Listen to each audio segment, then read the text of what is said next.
All around the country, colleges and universities have begun changing their COVID masking policies.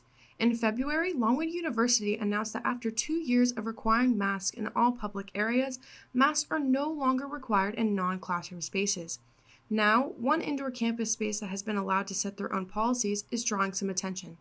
The Health and Fitness Center, or HFC, while not technically a classroom, is one high-traffic area on campus that is no longer requiring masks. Interestingly, the HFC policy changed roughly a week ahead of the rest of campus, which left some students questioning the decision. Director of Campus Recreation Gus Hemmer speaks on the decision of when the HFC ended the mask requirements for patrons. When COVID started and mask mandates started, and the governor had like a 3-phase plan, I don't know if you remember all that kind of stuff, exercise was always an exemption from wearing masks, just like swimming or eating would be.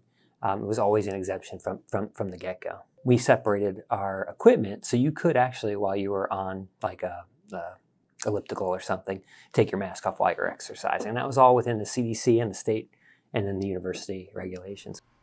The decision from the university to lift the mask requirement was announced to students via email from Assistant Vice President of Communications Matthew McWilliams.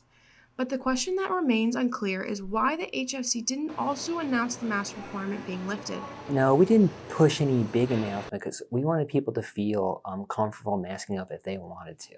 We didn't want it to make it a thing where like, no more masks, take it off. No, if you want to wear one, please continue to wear one. We encourage you to wear one. As CDC guidelines were being altered for the past year, the HFC has been a space that hasn't always had mirroring mask policies to the rest of Longwood's campus, which has ended up leaving students who come to exercise confused. I came to the gym one day and came wearing a mask, and when my friends were here and they told me that you didn't need to wear a mask, so I was a little confused at first because everywhere else I need to wear one. While the mask requirement at the HFC didn't necessarily gain more student involvement over the past year, now that it's been lifted, some believe that there seems to be more of an interest to come and be active. I feel like a lot more people now are intrigued and want to come to the gym now that there's no more mask. Due to COVID-19 cases dropping drastically in the Farmville community, hopes seem high that the new mask policy will be able to stay in place here and across campus. From the Longwood Health and Fitness Center, I'm Jenna Lathom.